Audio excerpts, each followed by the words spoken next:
स्वप्न लोक Bhiwandi TV news सबसे तेज।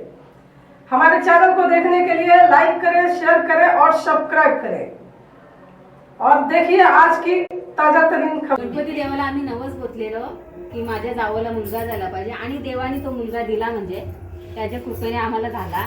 त्याच्याबद्दल आम्ही आता 5वा वर्ष चालू आहे।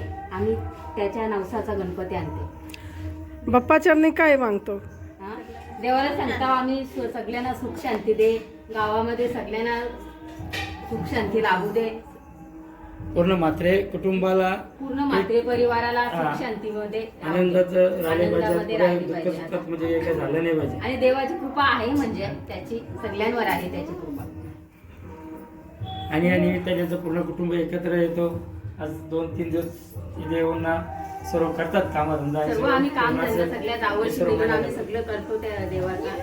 आणि चांगलं म्हणजे वाटतं सगळ्या मिळून करतात। आनंद आहे। देव बाप्पाचा आपल्या घरात आनंद आहे, सुखी ठेवा, घरात एकदम आनंद आहे आणि आला पाहिजे या परिवारामध्ये। आमचे पप्पा नवस बोललेले की पोळ्या झाला तर गणपती आणू उन्हाचे आणि दिवस तर दरवर्षी आम्ही आणतो आणि हा 5वा वर्ष आहे गणपती असंच आणत राहू। गणपती बाप्पाला हीच माझी चरणी प्रार्थना आहे की आमच्या गावाला आणि माझ्या कुटुंबाला सहकुटुंब सुख शांती राहू दे आणि गावाला सुद्धा।